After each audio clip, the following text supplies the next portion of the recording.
Do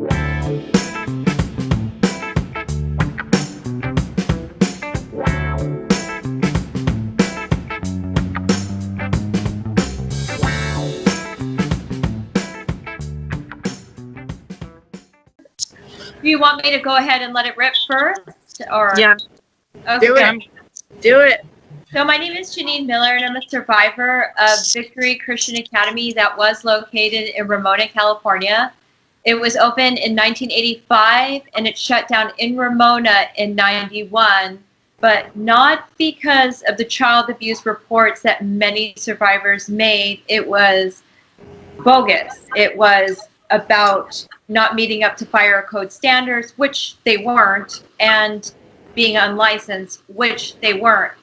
But in reality, we were trying to get Michael Palmer, and I can say his name now that he's deceased.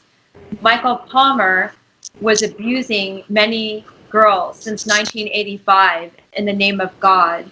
And it was really dark and horrible. We suffered mental abuse, physical abuse, and spiritual abuse. And if you were a Christian before you went into this place, you were definitely questioning where you stood with God after. And if you weren't a Christian, he definitely wasn't leading you to the Lord. And it was just very sad. And when I did get a hold of social services in San Diego, a man named Rick Peralta, as much as I frown upon social services not doing their job, I'll have to say Rick Peralta did do a thorough job, and he did everything he could. He helped me with a 50-page deposition with Michael Palmer and the abuse that happened, and he went to court for me. And I was shocked when he came back and said, yes, we have it closed down, but because of those two reasons, not meeting up to fire code standards and being unlicensed, where he was free to open up another school in Mexico called Genesis by the Sea, and one in Florida, in Baja. Oh, yeah, it wasn't Baja. Oh, man. Okay. Oh, okay. In Baja, and then also Lighthouse in Florida, which remained open for an additional 24 years. So 24 more years of abusing girls. He has child abuse reports up the wazoo, or had since he passed away, and nothing happened. The man just criminal acts for years, including rape. And it's so sad. He didn't even get prosecuted at all. It was not even a slap on the wrist. Does anybody know how he died? Mackenzie knows the most about it. I know it was heart related. Do you want to take that one, Mackenzie? Yeah, I was told by his granddaughter Elena. Amber's here. Go ahead. Yeah, hi. Yeah, I was told by his granddaughter Elena that he had a heart attack. Some people have speculated that it was due to his drinking, since he, started heavily drinking after his wife died. He obviously got remarried, but it was due to a heart attack, is what I heard. Oh, okay. I thought maybe it would have been bad news and he died peacefully in his sleep. So. No, I think wasn't he also on life support or something? Was that the case? Yeah, he was. Yeah, he was on life support. He had some kind of stroke or cardiac event, is what I'm guessing. Yeah. Amber, I think your mic is muted. I'd like to follow up with one thing about what Janine and Mackenzie said. So Palmer, he owned a company called Genesis Ministries that started before Janine was in Ramona, and then continued to operate in Baja, Mexico, and then moved to Jay, Florida, where he worked, and that's the school that Mackenzie went to. That's where Palmer was, until at some point he was forced out and leased the home to the Cookstons, who continued to run the school. And I don't know if I'm allowed to say that right now or whatever, but anyway, So, needless to say, that this was called Genesis Ministries the whole time, and they had an ongoing lawsuit. In 2013, they decided that they were no longer religious exempt, and that they actually shouldn't have even been getting the religious exemption starting back in 2005 when Palmer left to take his dying wife to Michigan. They were, at that point, they were renting the property, and they were no longer entitled to the religious exemption that Palmer was. So I just want to add that to it. So there was an ongoing lawsuit, the clerk of courts, the tax collector, back and forth. It was actually still ongoing as of 2018. I'm not sure if they ever settled it out, but that's the part of the reason why the school in Jay eventually closed, is because they were not going to pay a tax exemption. You know what I mean? Like they were not going to not be tax exempt. Does that make sense? They weren't going to pay taxes. Yeah. So I'm wording it weird, but anyway, it's a lot of dates. So I'm trying to get it all together. I think that's the sad part, and Janine kind of touched on it, that a lot of these facilities, despite, you know, the copious reports of abuse in these institutions, a lot of the time when they end up closing, it's not because of the reports of abuse, it's because of money, taxes, what they owe the state. And so many of the religious institutions in particular feel that they should be exempt from taxes. They get caught up in that, and that is oftentimes our best method to reporting these facilities and getting them shut down, unfortunately, when they will not hear survivors or will not accept first-hand accounts as evidence of abuse, which is also a major issue. Can you hear me or see me, guys? I hear you. I can't see you right now. I see your picture profile. That's weird. I'm on my computer this time. Okay. Try clicking your profile. See, Where's that at? if you see your picture, see if you see your picture. Is it like on the 3 lines? Mine, in my case, it was on top. I'm on top. I'm seeing myself on top, and I see you right next to me. But I'm not okay. sure what your layout is like. Click on your picture and see if it gives you an option for camera. That's what happened to me. I know, to but tack on to what Hannah said, like a big part of the uphill battle here, by the way, I was just saying, is a lot of the state statutes that protect these places, because they have a religious exemption and they shouldn't, and they're allowed to run unlicensed. So I just want to tack that on to the end of that. Yeah. That needs to change. I mean, Yeah. you can't have a daycare center in your home. We can see you. Keep talking, Janine. We can see you now. Lala, say something so we can hear you. See if we can hear you. Can you hear me? Yes. Yep. Yes. I have my phone for volume, and the video on the computer is just the video of me. Because I'm like, I put mute on my phone, and I can see you guys there. So there we go. Mackenzie, you still talk to Elena, right? Yeah, I do. Yeah. What was her reaction? To the podcast with me. No, to the death of Palmer. She didn't really have a reaction to it, and I think that says a lot about her relationship with her grandfather. She didn't act like she was sad. I actually called her on the phone. You know, what I said to her will remain private between us. Sure. But what, you know, it wasn't like she was grieving and, you know, over the top, like she had lost somebody that was important to her. And I know everybody grieves differently, but there seemed to be no reaction whatsoever. I feel like that says a lot. Definitely. And do you want to talk a little bit about IFB, Independent Fundamental Baptist, and how children are treated, and perhaps maybe that's why there isn't a reaction, how children stand in the IFB community? Do you want to talk about that so the audience has an idea of maybe why it's not reacting?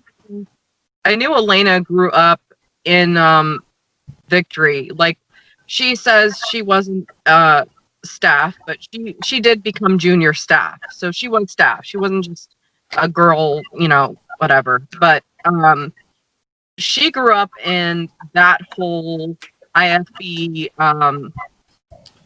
religion, and I think, now to this day, like, she's an atheist. That's what she tells me.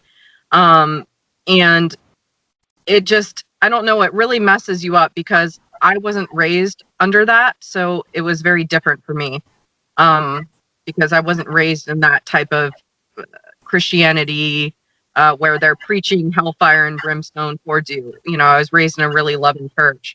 And so getting into Victory was very shocking for me. I talked about it with Janine. Like, that was not something that I was accustomed to, like, where people couldn't even praise and worship dance was considered bad. Like, dancing was considered bad at Victory. You could not dance. And that was just weird for me. I grew up in a church that had praise and worship dance, and that was just odd. I remember that being completely odd. Or the type of abuse that went on. I was a strong Christian before I came into this place or walked up into this place, and I belonged to my youth group. I attended a private Christian school.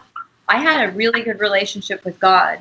And when I went into this place, the circle, this girl was in a circle, bound to a chair, and they were reading scripture and justifying abusing her on an emotional and spiritual level. Yeah.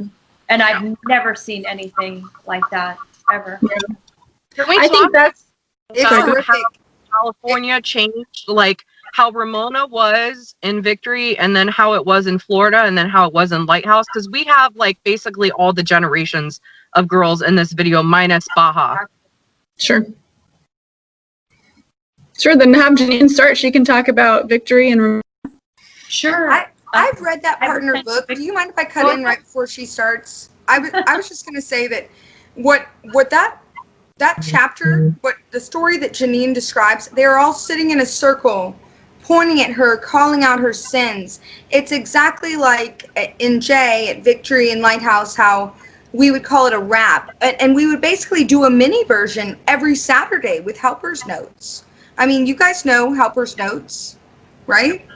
Yep. Just, calling out.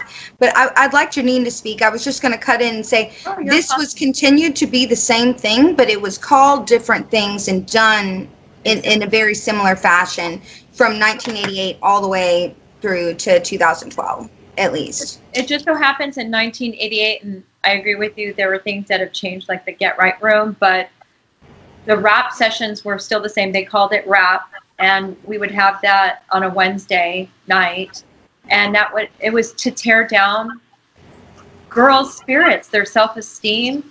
Other girls would stand up and point fingers of things that were derogatory about another student, encouraged, orchestrated by staff. And it was awful. I've witnessed so many horrific things. It was a U.S. torture camp, and I couldn't believe what was happening. I thought my school was a fluke. I didn't realize that this is an epidemic that's happening across the U.S. Yeah.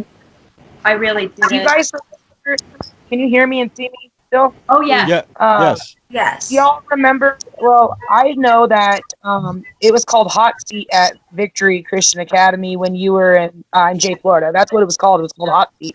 And everybody basically, I just remember it being a swivel chair, and everybody, you'd have to look at whoever was talking to you. I never got into that chair, but I had seen many people, in it. I mean, I had my own issues with Miss Betty. I remember that. So I was kind of already being nitpicked at, but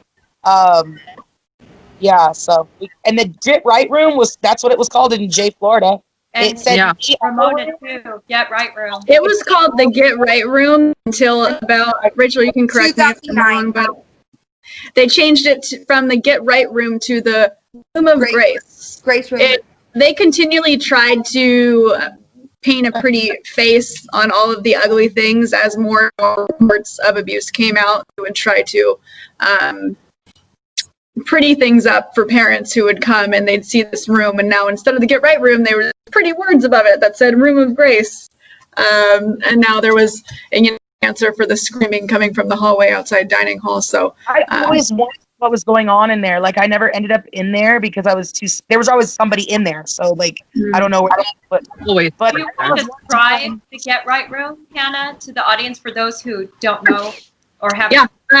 So the Get Right room, we also at Lighthouse in J, we referred to it as GR. I don't know if you guys had the same shorthand, but we called it GR. And that is a room that girls would be isolated in for at Lighthouse. It was a minimum of 3 days. They wouldn't do less than that. And you would be isolated in there if really it was quite arbitrary. I'd love to say you would be sent there if you were only a threat to yourself or others, which is actually what our paperwork, it says on the contractual paperwork that your parents signed for Lighthouse. It would say certain really watered down versions of these punishments or isolation things. They called it a timeout room to our parents. If you were a threat to yourself or others, you may be put in timeout. But they didn't tell our parents that, some girls were left there overnight. They were refused bathroom. They were refused food at times. They were forced to listen to loud fire and brimstone preaching for hours and hours on end, just like torture camps, like Janine said. But anyways, GR in a nutshell is an isolation room, a box, probably 5 by 7 feet. Nothing in there but the carpet, and girls would be left in there for a minimum of 3 days. And it smelled like puke. There was definitely blood and in the carpet. I think everyone here can attest to that. May I track onto this? Of course, go ahead. Being as one of the last people to see it, but like before, you know what I mean, like in 2012, and it was the carpet in the inside. So there was like a walk-in closet area, and then the rest of the room was a larger room, you see. And they would do like a fold-out table, like what you would do at a picnic or Thanksgiving. And a helper and a watcher would sit there and watch you in that closet there. You weren't allowed to sleep. You could stand or sit, but pacing too much, fidgeting too much, they're staring at you all the time and putting tallies for every single thing you do. And let's say you feel ill or you feel dehydrated and you need water. Sometimes children just need water. It doesn't matter if it's their water and bathroom break. They're not inmates. They are fucking children. And it's literally like, oh my God, and it's like for a certain helper, for them to raise their hand and say, I'm really thirsty, that's 1,000 sentences. You're going to be in here a few more days longer. Every day that you can't get it right and get out of here. And that's like such a horrible thing. And then they would see, we would be rewarded for seeing, and people would trade us out and relieve us to go to school. They weren't getting their education. They weren't going to school. And if Grace Room didn't affect someone, I remember this one girl who came when she was 10 years old and was there for a few years, and Grace Room didn't affect, GR, like towards the end they always called it the Grace Room because they were very emphatic about that. If we called it GR, we'd get 500 sentences. You weren't allowed to call it GR anymore. Yeah, we weren't allowed to call it that anymore. We could not call it the Get Right Room anymore. That was inappropriate. And so anyway, but she was made to scrub all the tile with a toothbrush, and because the Get Right Room. Trust me, the first time I was there, it was called that, and then like the second time it was not. Okay, so and I'm just getting used to not calling it Grace Room. But anyhow, what I learned later on in 2012 is actually they were supposed to be using the proper foster care restraint systems, and they were all supposed to be licensed by DCF to do those things. And a lot of the restraints that they were using and the way they were beating people and throwing people to the floor, as Mackenzie, and I don't know you very well, Lala, and Hannah, and I'm sure all of you have shared, they were doing some really violent things, and it wasn't until I learned toward the end that these actual restraints that they were supposed to use, I could demonstrate them for you, they're actually not supposed to hurt. They're for an unruly child in foster care that's literally trying to stab somebody. And they don't hurt unless you struggle. Well, then why is there all that screaming coming from the Get Right Room? Why is there all that screaming? Once they're being held, they should stop screaming. Why are they? Yeah. We know we were the ones restraining them at times. Like we can attest to it. We've restrained. I don't know, Janine and Mackenzie and Lala, if you guys restrained their children yourselves, but I'm sure at some point in time you guys had to floor somebody. Am I wrong? Actually, I had to floor. Go ahead. You was go ahead. floored. Who? I never floored anyone, but I almost got floored, but I witnessed many floorings. You didn't participate? They never made you floor anybody? No, Help do that or like because I wasn't high enough. They thought I was a faker because of the whole thing. Oh. Okay, that makes sense. Yeah. What about you, Jean? Did you ever floor anybody? No, I didn't. In fact, I didn't see flooring. It didn't mean that it didn't happen. Oh, sure. I never saw it. Wow. And I don't That's think they really were interesting. doing it as much, but they didn't hesitate on dragging girls to the Get Right room. They Sure. didn't hesitate on, I was dragged to the Get Right room. Sure. And there were girls in isolation for days, weeks, and months at a time. Do we Sure. even do that in our prison system? That's crazy. So it's crazy. I didn't know that difference between Victory. Asking where her people were. She literally just asked if she could communicate with somebody and was dragged there. And that girl that she was talking about earlier in the circle got duct taped and tied to that chair. She wasn't just sitting in a chair. The But- difference there is this, though, between Victory and well, Genesis here, but Victory and Lighthouse is floorings for us at Lighthouse. We saw all the time. We participated in all the time. For me, I was in a very unhealthy state of mind. Being there for almost 4 years, it was the only excitement in my day. So if they said I got to floor somebody, I was like, cool, let's go put somebody down. Like I had so much like emotion inside me that never could be released that I would take it out on other girls. When it was time to floor them, I was so excited to get to be one of those people, unfortunately, to hurt other girls. That's the position they put our brains in. We only got about 35, to put this in perspective for Hannah, we only got about 35 minutes outside Monday through Friday. And then on Saturdays, and this is also, by the way, if you're in good standing, if you're allowed to go outside, on Saturdays, after pulling weeds for a few hours or an hour or so, we'd be able to play for 2 hours. They'd get us some water and then they'd let us swim or whatnot, depending on the season. So just to put that in perspective, we were not getting any kind of outlet. Yeah. I mean, you couldn't even show emotion at these. You couldn't even like clench your fists or like any of those things, which is so unhealthy for a child who's trying to Cry. Well, you couldn't even cry. And I Yeah. also wanted to touch base because we were going back and forth on the generations. We were forced to eat our own vomit. So if you were to vomit, you had to eat your own vomit. And I witnessed another girl who didn't want to eat her food, and she says, I'm going to vomit. And Palmer, I'm so used to saying he, Michael Palmer said, if you don't eat everything on your plate, we'll force it down and we'll put it through we'll A put it in blender. a plate and then we'll blend it. And Yeah. then You we'll told me that in 2008. 2008. Did that? and then she said, I feel like I'm going to throw up. And he said, Michael Palmer, then I will force you to eat your own vomit. And that set the stage for me. Oh, I have to eat everything without vomiting. If I vomit, and I was praying to God, please don't let me vomit. Please don't let me vomit. The whole time I was there. Yeah. Meals were so difficult. I talk about it a lot. So as far as I know, when I was at Lighthouse, I never had to eat my vomit. I don't know that anybody else had to eat their vomit. It might have happened, but I didn't personally witness it, just at Lighthouse era. But of course, I had the issue being a tiny human being. I was probably 80 pounds when I came in. I'm 5'2". I've always been super skinny, but I was bulimic. So they would feed me, I would say even more at times, thinking that I was bulimic or anorexic, and would constantly accuse me of purposely throwing up. Because, we have 15 minutes to eat breakfast, to eat everything, plus 3 cups of water.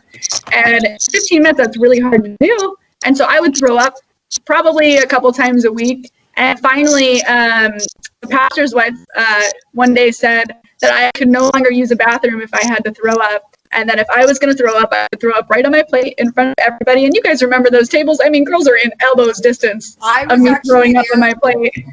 I can Yeah. testify to this. Your They elbows made her on- literally carry a humiliating bucket of her meals. They made me carry it because I wasn't allowed to use the bathroom after I ate.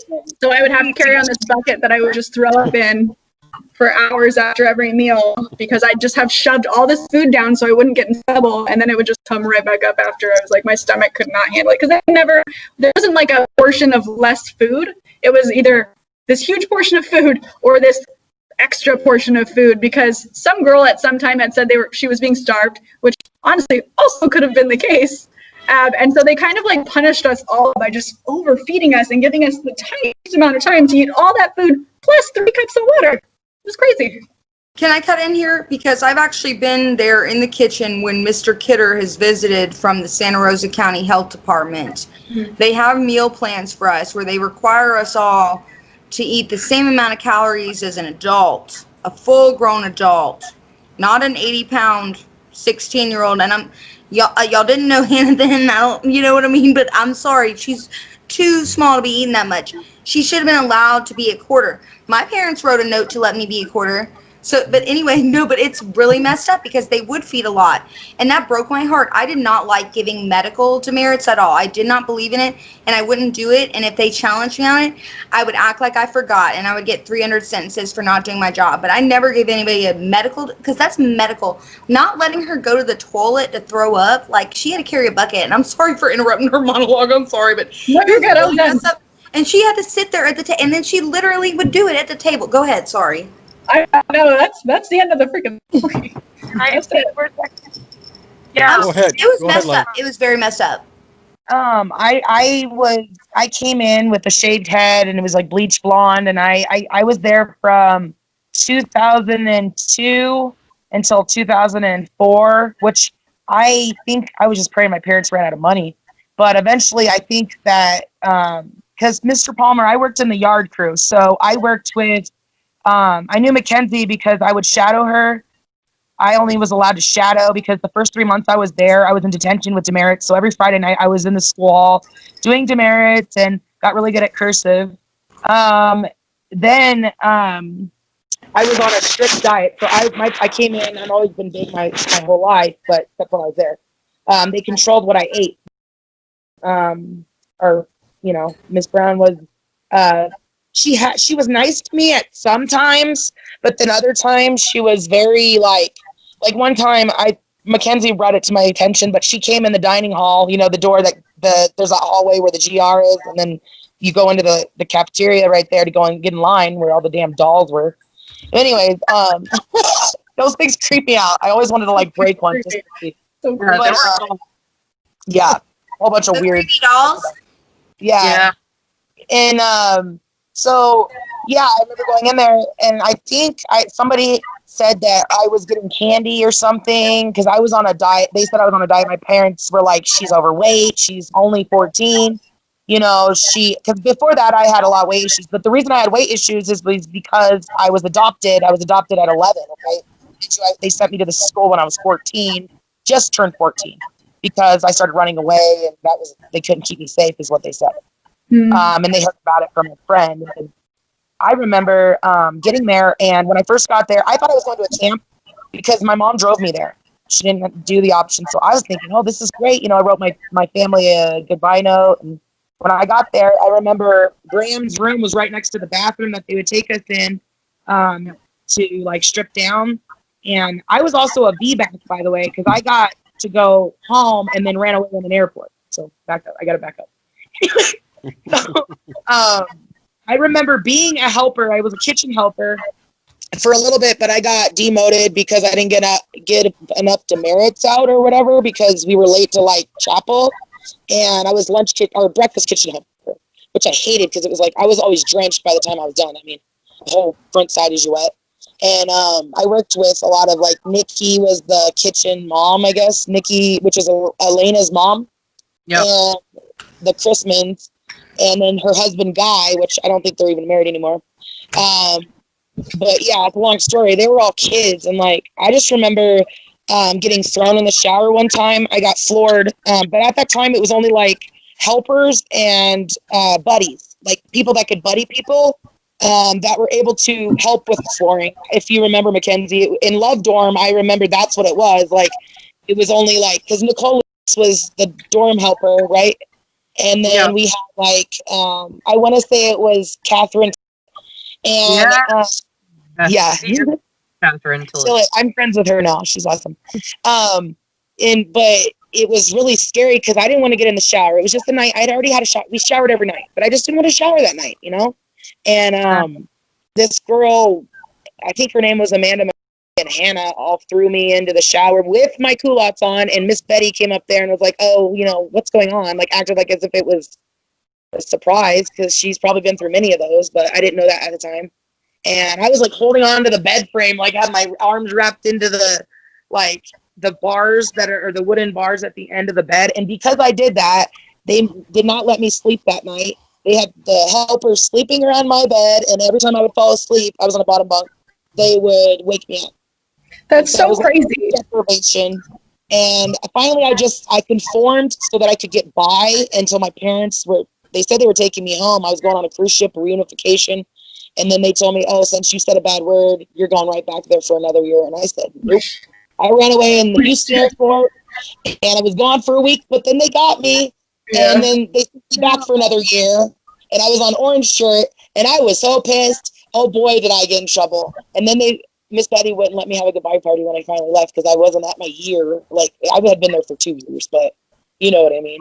She start your year over kind of thing. I lost a lot of weight there, though. But I got on probation when I got back, because I didn't want to get out, be able to have my parents send me out of state. That was my reasoning. Like, hell no. It's kind of interesting, and Lala just touched on this, how the program she was sent back to, she got sent back for cursing or something, but Lighthouse, I'm sure Genesis and Victory kind of ran the same way. There was no, accomplish these things and you will get to go home. She said, oh, I conformed to the program because I just wanted to go home. That's what we all did. We all tried our best to conform to the program because there is no checklist of things to accomplish in order to go home. And that's the case. It's the 1 year thing. If your parents decide to take you home in a year, it's just the 1 year. I mean, it's not even a 1 year thing though, Rachel. It's like they talk to your parents throughout the year, and they're constantly telling your parents what they think, how they think you're doing. So they make the judgment call, and they're the ones who are profiting from you being there, making the money, Well, that's what I mean. The initial contract is a year.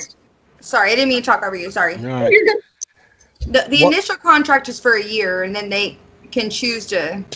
Sorry. No, please. You were still talking. I did not mean to talk over you. Okay. No, you're good. No, so yeah, they're talking to your parents kind of the whole time about how you're doing, and they're making that judgment call without any list of criteria for the children to accomplish. All that they can accomplish is conforming and obeying, and that's the only way that we see any future of getting out of these programs. Okay, two things. What Hannah said about the Get Right room, how they called it by different names to kind of soften it up a little bit. And I can understand that from a parent's point of view. I mean, what parent is going to want to hear, yeah, this is the Get Right room. We call it the torture room, but now it's called, it's a softer language. Is what it is. You know what I mean? And of course, when I hear, time out, you think a little kid, put him in a corner or whatever. It's the softer language. Of course. Get right is just too harsh. Yeah. And the second thing, what is it with these independent fundamental Baptists and these damn culottes?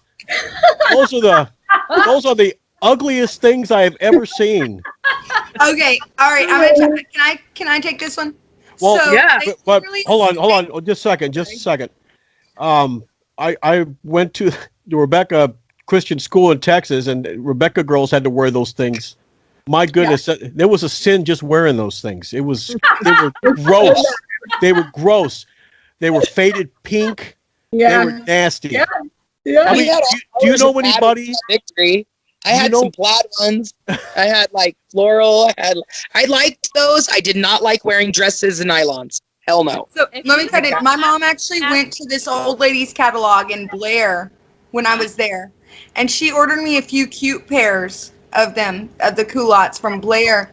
When I got them, when they came up to my belly button, they came just over my kneecap, so they were too short. They told me I could only sleep in them. And then we would have missionaries come, and when they knew they couldn't wear jeans, because there are plenty of Baptists that wear jeans, you know what I mean? And we weren't even allowed to say pants unless it was about a man. I remember a girl one time saying his man's culottes, and they're like, you can say pants if it's on a man. Yeah. But we couldn't say the word pants if it I was don't about think a we're woman. allowed to And say- every time my father came and got me, he would literally, every time I'd get in the truck, he would say, "Your mama packed your jeans, they're in the back." And he would pull over at the Tom Thumb and I'd put my jeans on. And so anyhow, no, they did not let us. And those things are uglier than sin. And a lot of, even the fundamental Baptists that are not in those weird ass places will literally still wear like basketball shorts or something. Like at least that's a little more tolerable. But like those culottes, the ones that they sewed those together themselves. That was made by a few of our staff members. They literally stitched those themselves, and they're meant to be skirts with leg holes so that you can do sports modestly. My mother grew up independent fundamental Baptist, her and her sisters, but they were all each allowed to have one pair of jeans they could wear to ride bicycles or horses or whatnot.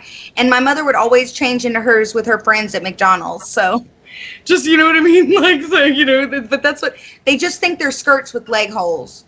Well, see, the thing is, a lot of these churches now are starting to conform to the new age, basically. It's not like it's dresses and pants for men. Now, like you said, Rachel, they're wearing pants now. Girls are wearing pants. Yeah. They're starting to get drums and bass and guitar in the worship services now. Yeah. So because a lot of people now, especially a lot of millennials, younger kids, are leaving the church. Yeah. So they got to find a way to keep them there. So that's why they started all that Christian rock and the Christian metal and all. That's why they started it to get the kids. Yeah. That's a really interesting. I just want to. Sorry, go Oh, ahead. go ahead. Sorry. I just want. Go ahead, Rachel. Go ahead, Rachel.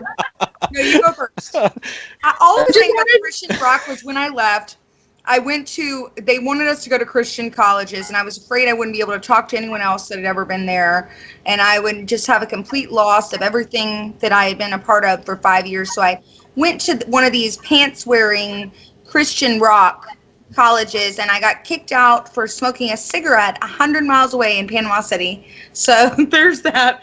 But anyway, that was my compromise, was to do a Christian rock jeans-wearing Baptist place. Hannah, you go ahead. But I was just bouncing that off of what Jason had said, you know. So I just wanted to touch on something else Jason had mentioned with the language that they use with parents, the way that they water it down, flour it up in order to be more acceptable. Another thing that was changed, and I don't know if you guys used, ladies from Victory, you can let me know. Did you guys use the flooring when you guys were there? Was that a term you guys used? No, I never heard flooring before at Victory Christian Academy in Ramona. Okay. We heard it. Did you have? Oh, you guys did. So the term flooring. I thought Obviously, Mackenzie knew of it. Sorry. Yeah, I did. she said brings up. Amber, did you? Yes. Yes, I was there at the same time as you. And So- I was there in 01. Go ahead.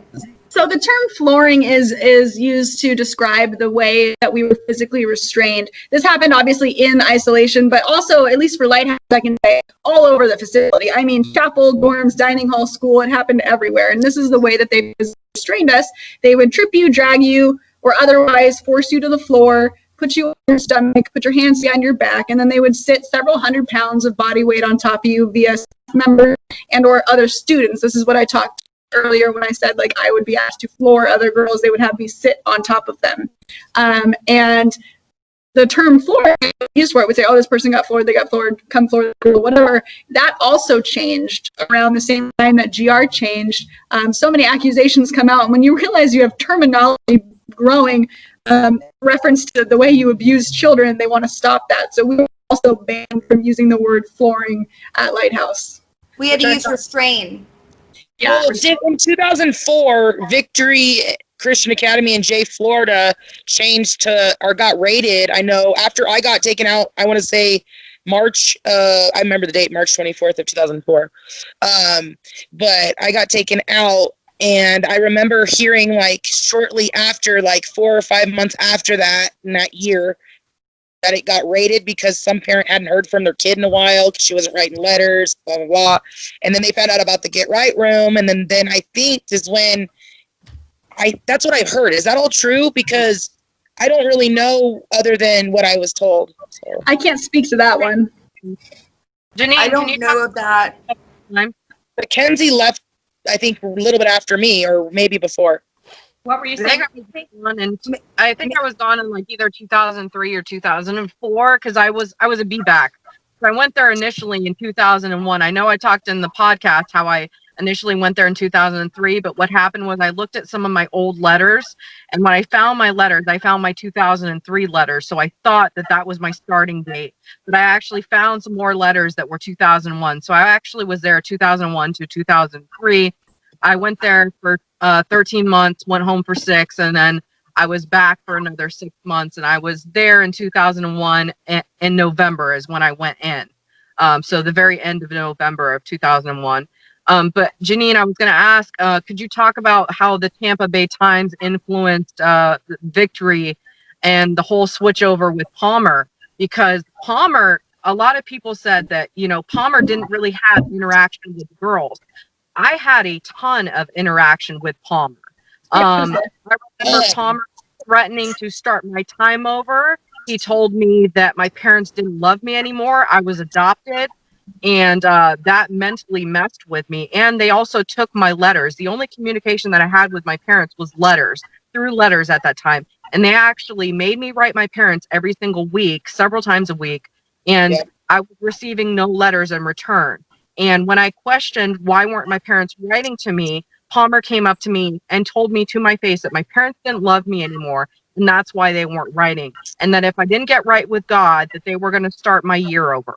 So I did have interaction with Palmer. I know a lot of girls did. So that's a lie that he didn't have interaction with girls. He told me that I was thicker than a Snicker. And one time he had this weird ass smile when he said that too. And like, I had just turned 15. So, and we were out in garden. The reason I got on yard crew was because it was outside. And at least out there, we weren't always working side by side with somebody. I could be able to talk, I would actually talk out loud because it was so odd. Like we couldn't talk when we weren't allowed to, like we weren't able to just talk going down the hall, unless you were like heading somewhere. And, and it was really hard for me. That was hard because I'm a very vocal person and my brain hurt. Like I liked yard crew because I would literally talk to the plants out there and the geckos and we found snakes and it was just fun, that part at least. Do you want to mention the hard labor, Lala? You were mentioning being a helper in the kitchen, the yard work.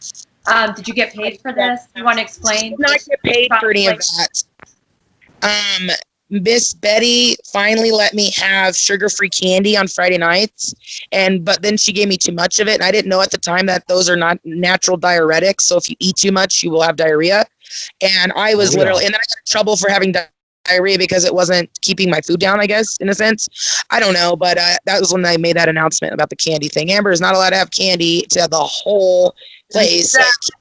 I was already having self-esteem issues, didn't have no hair. Like my parents, I felt like they didn't want me because I was adopted. And so going there, I still have bad dreams. It's been 16 years since I left there, almost 16, I think, maybe 17. And I'm married for my second time and I still wake up having night terrors and that I'm trying to get the girls out of that place because there was a girl there that actually did escape one night. We were watching movies on Christmas Eve. I think it was Christmas Eve and her name was Bridget. And I think she had saw the door code. I guess we were all sleeping, but we got woke up and rushed to our dorms because they had to go find her. And I don't know whatever happened to her because before I never saw her after I left. So I know she's alive because I have her on my Facebook, but it was really scary. It was just, I didn't have it in me to lash out, in a sense, because I didn't know what would happen and I just was kind of scared of that. But after leaving, my parents didn't even seem to care that what was going on, that this was a cult and that their child was having issues and they just thought I was some troubled teen and got on probation. But to find, that was actually me acting out, when I got home was going on probation and pushing them away because I thought they were trying to hurt me. And I don't know, it removed a lot of trust I had in a lot of faith-based stuff. I'm in my choir at my church. I love it. I'm not saying church is for everybody, but when you're in the right church, maybe because that one was not a good example of the ones that are, you know, out here. But it was just, I still sit with my feet together because in chapel we weren't allowed to put our feet, we had to put our knees and our feet together. And I'm a big girl, my thighs touch, but I can't get my knees to touch. And for the whole, I mean, it was hard, but till this day, I still find myself like, subconsciously putting my feet, I always have my feet like I'm in, you know, military style. And I remember having to like, it was just like very, I don't know. I don't think it broke my spirit, but it was meant to, I guess, in a sense. And I saw it for what it was. And I think that's why I was never a helper, because they knew that I hadn't fully conformed, but that I was just kind of like observing. And because I remember a lot of things, like I told, there were certain people I could talk to that wouldn't like snitch me out, like Mackenzie and some other people, because they knew that this place is a whack job, you know, because Mackenzie had already been there and came back. It's like, oh my God. So many of us were so scared. I just want the audience to just understand this world, this realm. We were so afraid to even talk to anyone because we couldn't trust anyone. Yeah. And everyone seemed to be beating to the same drum. And if you were to confide in with someone and mention the child abuse that was taking place, it would be worse for us. Yeah. Well, I know that we knew and weren't able to speak on it at the time, but like the staff there that defend them, do you think that they're completely brainwashed? Because they had to have known that the stuff that they were doing was wrong. If we know it, we just couldn't do anything until we grew up and got away from that. So those people have been willing participants. Can I speak to that? Can I speak to a few things? Am I talking over anybody? I think we had so much staff and we had so much individual staff and they had alternating days off that sometimes they would, and I think they're ignorant and I can't speak to their character. And I think that their philosophy and their beliefs are ignorant. But what I can say is that they all couldn't see what other staff was doing all the rest of the time. And that's no defense of them. I'm just saying it's super duper sick. So like that's the way that I process the way that they behaved, you know, that they think, oh, maybe this is the meanest thing that happened to them that week. But really like 10 times meaner things that happened to them that week, which is still so evil. Like I think sorry, Rachel. No, you're good. Go ahead. I actually spoke about this whole staff issue recently on my TikTok, but my viewpoint or perspective of the staff is this. I think a lot of people that work at these types of institutions have good intentions initially. So there's usually a monster, we'll say Palmer in this case, at the top, who's abusing children and the system for their own gain. But I think a lot of people who end up working at these facilities do have good intentions, at least initially. And I think they're sought out by the people at the tops of these organizations because being uneducated and having a good heart makes you the easiest type of person to manipulate. So you can take that person who doesn't know any better. You can take pretty much any individual off the street or out of a church and say, well, what are you supposed to do when a child is out of control? And then you say, oh, we restrain them. This is how we do it. And go, yeah, good for you. Good. I'm glad you're keeping that kid from hurting themselves. But those people are not educated enough to know that there are particular ways that you can restrain or protect a child from themselves. And there are legal ways of doing that as well. You know, there are ways that they cannot do that. There are ways that harm children if you don't know what you're doing. So it's really easy to take people who are uneducated, good intentions, and force them into this environment that consistently abuses children and convince them that that's appropriate. And I think that's what happens. And then on top of that, I think staff often, those good intentions take a turn because they come with the heart of wanting to help children, and then they deal with some punk ass kids.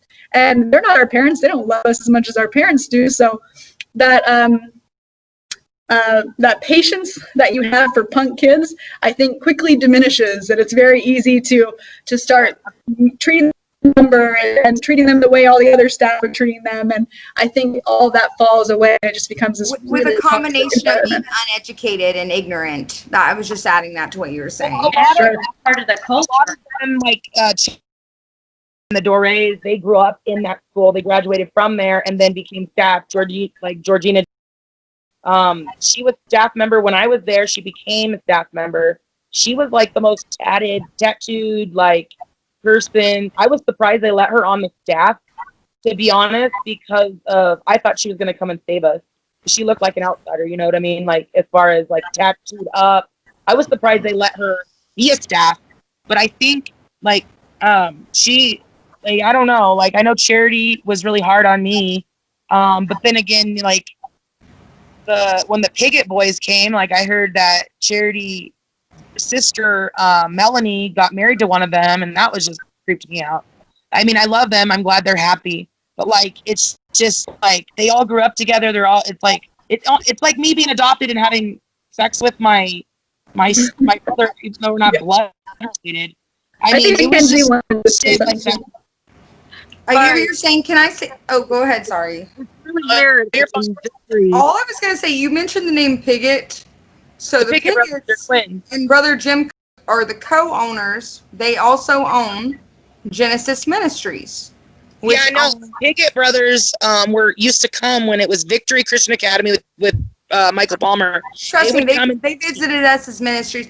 Hannah and I think I remember seeing Palmer as late as 2010, correct? He quit preaching to us sometime around 2009. And then we would still see him with his dying wife out the window about 400 feet with us. Miss Is that Patty, correct? she was really nice. As far as I know. I mean, I think she was evil too, because I've heard other stories, but she Well, never. they had a trailer that was about 500 feet from our dining hall at the most, where we would sit. And he still preached us. Right by the flags that's where they used to live when I was there. Just, when you mentioned the Pigotts, them and Jim Cook, who was also a missionary that came and preached us, they also own Genesis Ministries. So now that Palmer has died, I wonder what will become of that and what's going to be the situation of that and how they're going to handle that. That's just what I was going to tack onto that. So It just I think Mackenzie wanted to add something about the staff. no, Yeah, please do. I think it's really weird, like when so Amber went there when I was there, so we were both there together at one point, and it was really weird how all of the staff was either friends with Palmer or family with Palmer. Like that was very weird to me. They were either former girls who had already gone through Victory before, or they were somehow either related to Palmer or friends with him. Like it was like this cult. It was That's so how it was, but in Ramona, California, same thing I was going to say, that it is a culture there, and whatever staff was on board, they were either, like you said, relatives of Palmer, or they were already in that cult. They were already part of the IFB. They had to be people who already bought into the brainwashing program, you know? Exactly. People who already accepted that, because you can't just put an ad out and be like, come on in, buy into this crazy child abuse like. Well, think about Brother Dore, who married Richard, married, and their daughter was Charity. He married Mary, which was so anyway, who was Mrs. Dore, by the way, and he literally started getting dementia. At one point, my junior year, he cut off a lock of my hair in the schoolroom. I don't know why. It was just as a joke. He was walking around with scissors and a pin. You know how they would have green and red pins? And he thought that was funny. I had a little bit sticking out of my ponytail. No, it's fine. Just like I do now. No, you can laugh about it. I don't think he did something awkward. I remember how crazy he was. That's why I'm laughing. Like, I can see him totally I'm doing sorry, that. Jason. Am I allowed to do this on this? I'm sorry. Yes, yeah, go right ahead. I don't care. By the way, ladies. What was Is Hannah it- saying? No, he was weird. And he had dementia, and they said we weren't supposed to make fun of it. He was forgetting things all the time. She was our English teacher / vice principal. He was a monitor in the school. And I remember before I finished my studies, he came up behind me and he cut off a piece of my hair. And I turned around and I can still remember his creepy ass face holding a piece of my hair and going, hey, hey, hey. You know, and it's like, and you can laugh. You can laugh. That's not the thing that scarred me, okay? Plenty more things scarred me. Being a helper scarred me a lot. Because I'm going to say, because like literally what I realized about that place, towards the end of my first time, which was very short, it was like 6 months, but my second and third time when I was there for a year, I realized as soon as I got there, I knew what I was coming to. I was prepared. I wasn't surprised. Do you know what I mean? And I literally knew I must work my way to the top. I must make them trust me. I must make them believe me so that I can give myself the best quality of life. And then in turn, with that power that I have, give other people the best quality of life I possibly can within the rules that they can form me to. And I would find loopholes all the time. When girls would snitch about other girls to me, I would literally say, I would hold a full trial and interview everyone and say, did you see her do this? And I would say, not enough evidence. So just, like, you know what I'm trying to say, though? Like, the staff was weird, and they all are kind of, like, interbred together and married to each other. Our PE coach was married to the pastor and his wife's, one of their daughters. And they had their children at, like, 13, 14. So... but for them to talk to us and speak to us, you know, anyway, you know what I mean about speaking to that. And I know somebody else has something to say. It's so wild. This place is now closed. Am I correct on this, or is it still open? It's Correct. closed. It's closed. But does anyone know if there's any underground? So it's closed, but the Cookstons, the people who ran Lighthouse, they have moved on and now work at a facility called Masters Ranch, which is in Missouri. And it is run by a former staff member of Agape, I believe, which is being investigated right now in the Kansas City paper. And they work there. And we brought actually a story that Janine unveiled with Nikki. She had interviewed Nikki and Nikki had shared her story of Lighthouse with Janine, and we brought that over to the staff at Masters Ranch to kind of say, like, hey, if you don't know about the Cookstons, here's a story about them. What do you think? And they said that they would have the Cookstons retire, but I can tell you as late as this morning, the Cookstons are still at Masters Ranch working with children. So They don't have to be retired. Can I add an asterisk to this? Prosecuted. And that's the problem that we have in this country is no one cares. no one cares. Doing Yes, anything. can I? Okay, so I called where they are in Missouri, in Couch, Missouri, and I said there's something wrong in March of this year. I said, because that's where I found out the Cookstons were working, and I literally said, these people abused us. They're working with children here. I was shocked that they were working with children again. I thought the school closed. I thought they just retired and rode off on their Harley Davidsons into their trailer park life in Oregon or whatever. Like, I literally thought that they just rode off into the sunset until I started saying, this is really bothering me and having a lot of nightmares. Look it up. They're working with boys at Masters Ranch in Couch, Missouri. So I literally look into it, and I call, and I call, and I call. And then they say, there's nothing you can do because you don't know a specific child. You don't know of a specific crime. You don't know of anything. There's nothing that we can investigate. I'm sorry. So 2 months later in May, their campus in Washington, in Walla Walla County, Washington, I know it sounds silly, but anyway, they literally have a Lord of the Flies situation, and all out. There were 2 counts of sexual abuse. There was like a whole, I might not be saying, I think there was 1 count of sexual abuse and 3 counts of normal abuse, but just don't take me on the numbers. Anyway, they pull all the boys out and they set it up, and just to where they took all the boys out of there. It was a very terrible situation. And I literally called about them 2 months before, is what I'm trying to say. So 2 months before they knew about this. So it's literally like, what the hell? And these places protect these people. So anyway, I'm gonna back off now. I'm sorry. No, That's you're fine. No, it's really frustrating. It's the trail of how everything is connected. It just keeps going. Yeah, that's the issue with Masters Ranch is because it went from, Ramona, California, Genesis by the Sea, Victory, and Jay, Florida. Then it changed to Lighthouse. But the Cookstons are now working at Masters Ranch, and the guy who was in charge over them told us specifically, because he saw Nikki's interview with Janine, told us that he was going to let them go. He told us that, we have proof of this. And he told us, without a doubt, he was going to let the Cookstons go because it was a liability and he couldn't have somebody working like that at Master's Ranch. And you know what he did? He freaking lied to us. And the Cookstons are still working there to this day. So everybody should know that this man still has somebody with all these allegations from all these girls from Lighthouse still working, and they're building a girls' ranch, or it's already built as we speak. And they're doing another dude ranch in like Oklahoma. What? In addition, And these are the people, by the way, that told me no one is coming for you, no one will save you. I got there and started trying to cut my arm with my fingernails and saying, if I'm hurting myself, it is Florida law that you must Baker Act me and take me to a hospital and call the deputies. And do you know what they said to me? No one is coming for you. Sorry.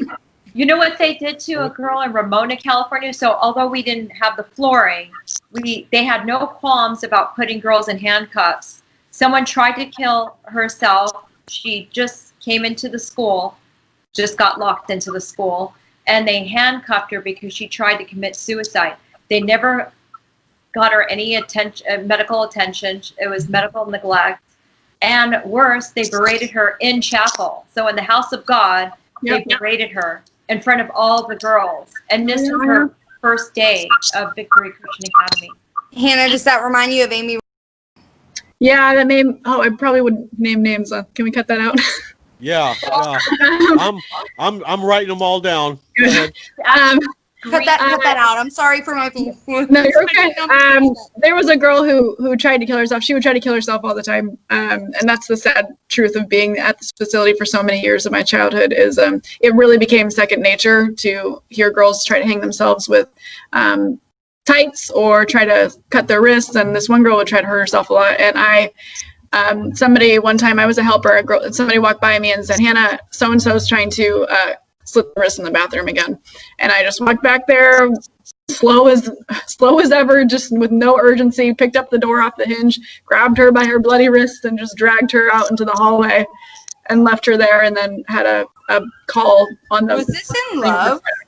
This was in Faith. I had a situation with her in Faith the last night there.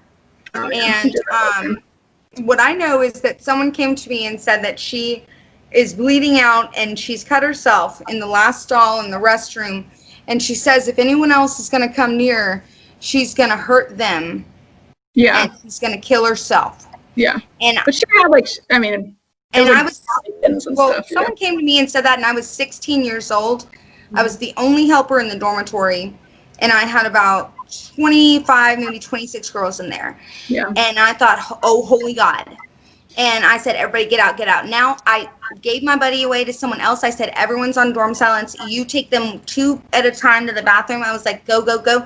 And before I did that, I sent someone to get a staff member. But the fact that there wasn't a staff member there and she was able to do that is like the really messed up part. Yeah. And that was a really traumatizing experience to me, to think that she would hurt somebody else, because they said, she's fine, she's awake.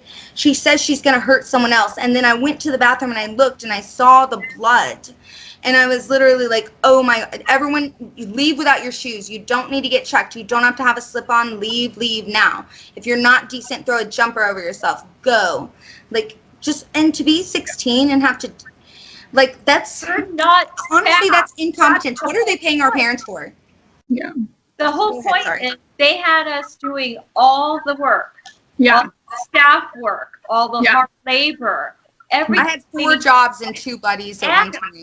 Orchestrating, they orchestrated it so children were abusing other children. Yeah. That was their job, and they were delegating it to other students, and that's disgusting. What you should have done was you should have cleaned up the blood. Should have gone to the laundry room, grabbed all those ugly culottes and thrown them on the ground and cleaned up the blood with that. I'm sorry. I am not a culotte fan. I am not. I think that's what you hate the most out of everything we've talked about today. That's what you really have a problem with, huh? There was this young lady that was about 14 years old. I'm going to call her MC. And you know who she is, Hannah. And I sent her up the stairs to go get one of our staff members, and I just got everybody out of there. And one big girl stayed behind with me till they got there. She was really like, Another thing that's terrible about, so the first time I was there, I think we're all B-backs, but the first time I was there, I was there 3 times. I made a comment like I was going to kill myself, like sarcastically, like, oh, I hate this place, I'm going to kill myself. And they put me on suicide watch, which again, like Janine said, is not the staff staying up to make sure you're okay. They would force other girls to stay up all night to watch me, even though I joked. It was to punish me. And I was also put on a bathroom and a shower rule where I could not use a restroom or shower without the curtains open and somebody watching me. And they would, like, it's clearly a punishment. It's clearly don't make dumb jokes, you know. But it wasn't just a punishment for me. It was punishment for the girl who had to stay up all night, and she fell asleep, and I got in more trouble because I was like, hey, you're supposed to be making sure I don't kill myself. And I, like, chucked a pillow at her. And I had to deal with something similar when I was tearing my wrist open where I have my tattoo now.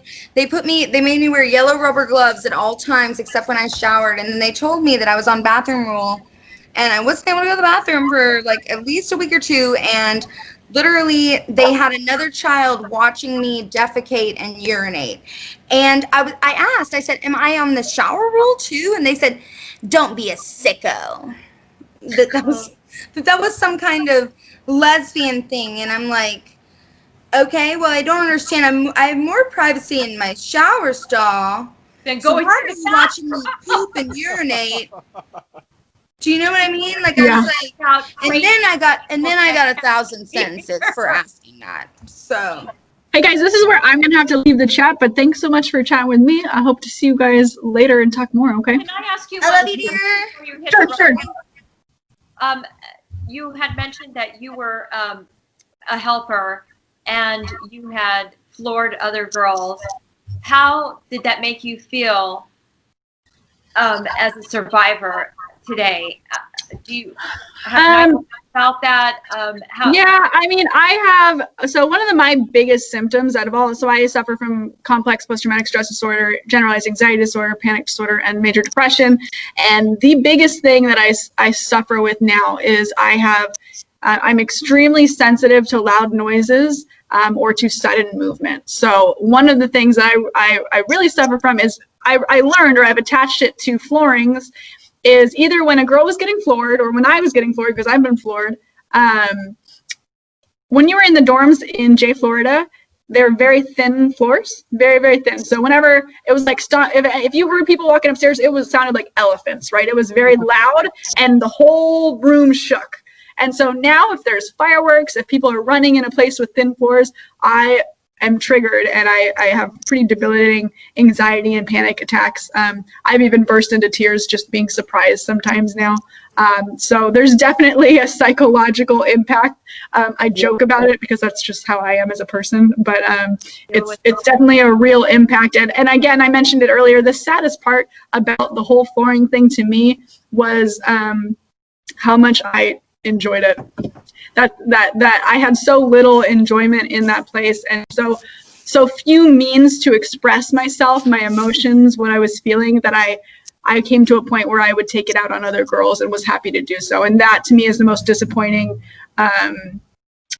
part of my existence there as a helper, if I'm honest. And it sounds terrible, and it'll be really hard to explain unless you're in that situation, like all of you were, to understand how you might be impacted that way. But that was that's definitely the most gut-wrenching part of that experience for me.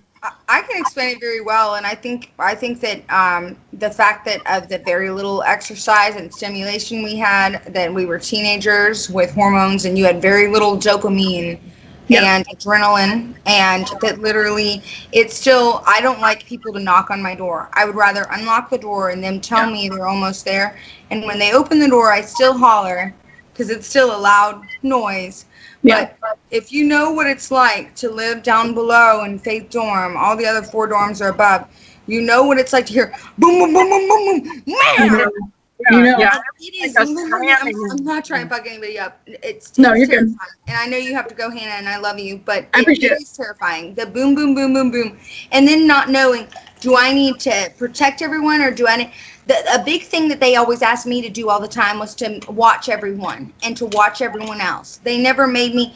I walked with a limp for a year. They didn't make me restrain people a lot, but I knew it was happening, and I said, nobody look.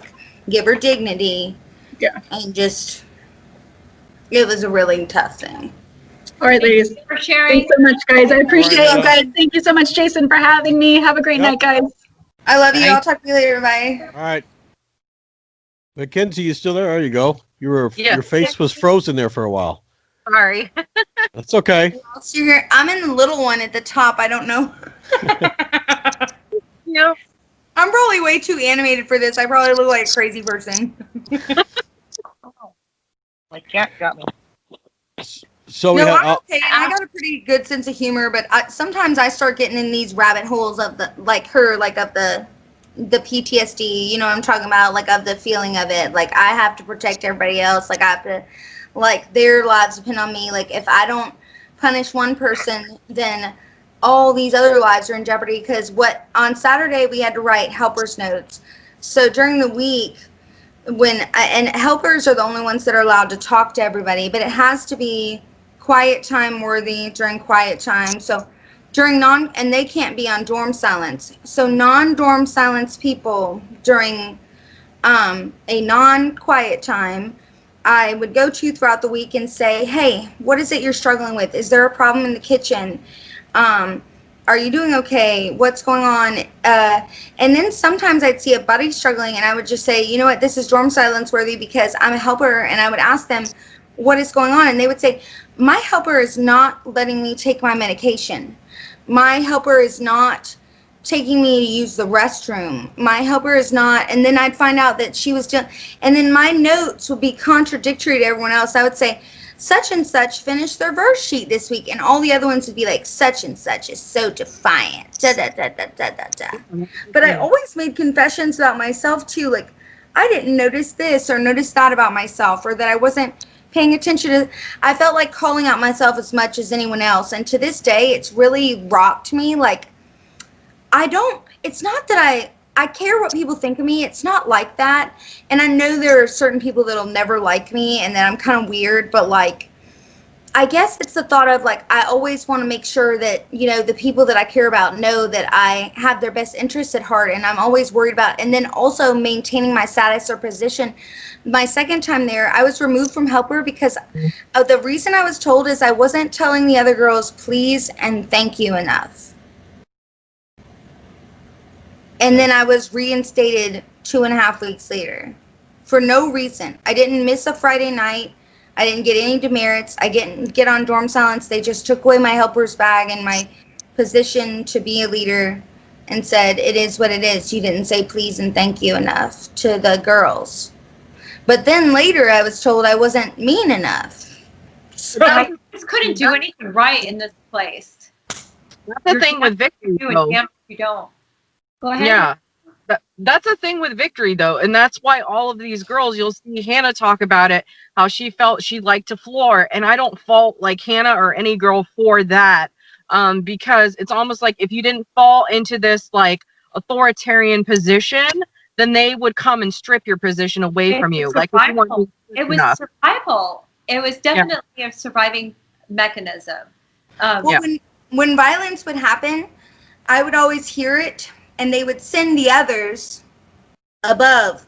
They would put everyone safe down below. Our dorm supervisor was Desney.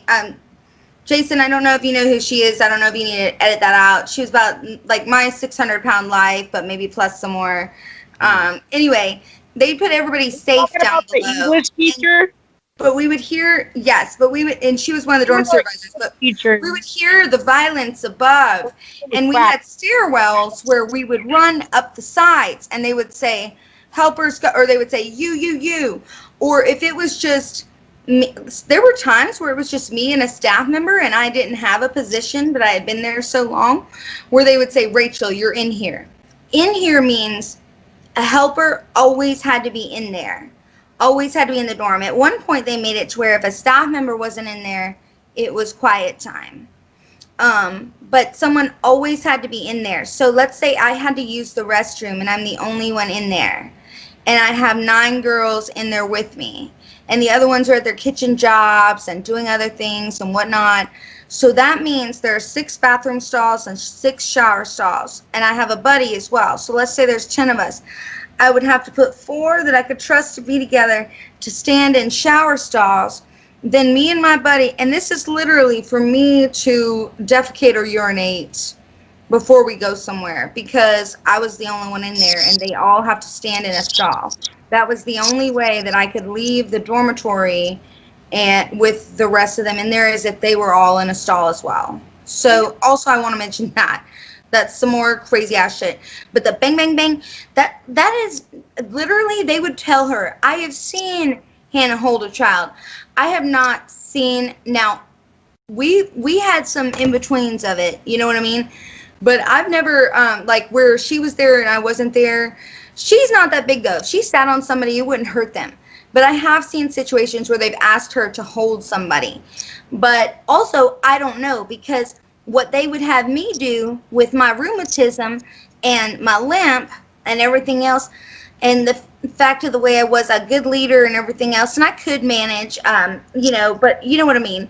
They would have me to watch everyone else while they did that. And I would have to say, you know, everything's okay. Don't look at her while she's crying. You know, it'll be okay. You know, just, so anyway, sorry. This is not a Like, that's, you know, take everyone else somewhere safe. That was always my charge, to just get everyone else somewhere safe while this violent situation happened. Are you all listening to this? It's violence. Yeah. And audience, pay attention. We were sent here because we were troubled kids to a reform school to get out of violence. Not that we were in violence, but that's the whole concept.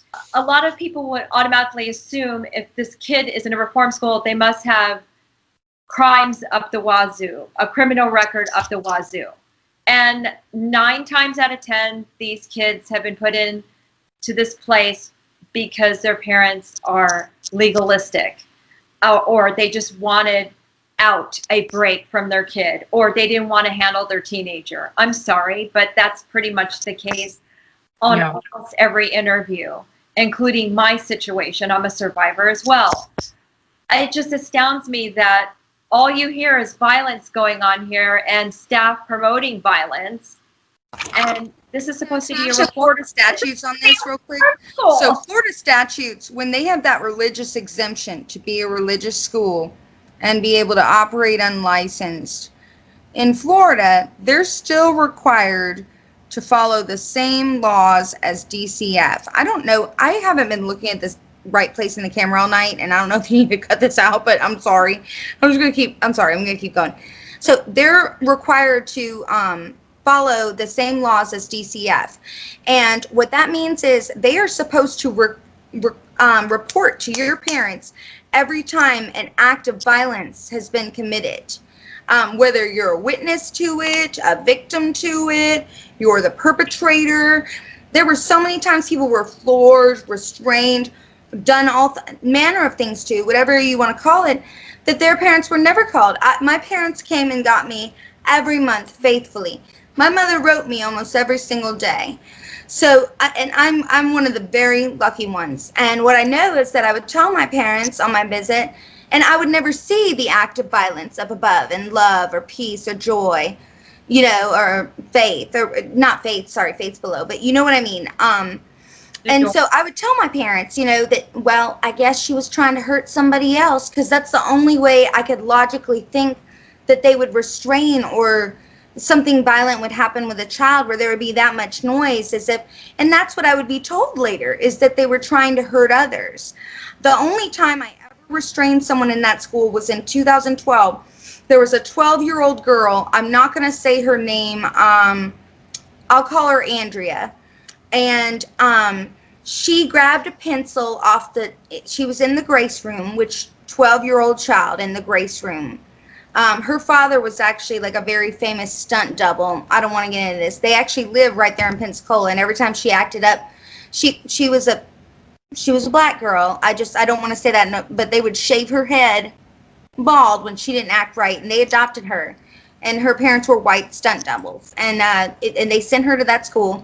And she would be put in the grace room often, and she would do things.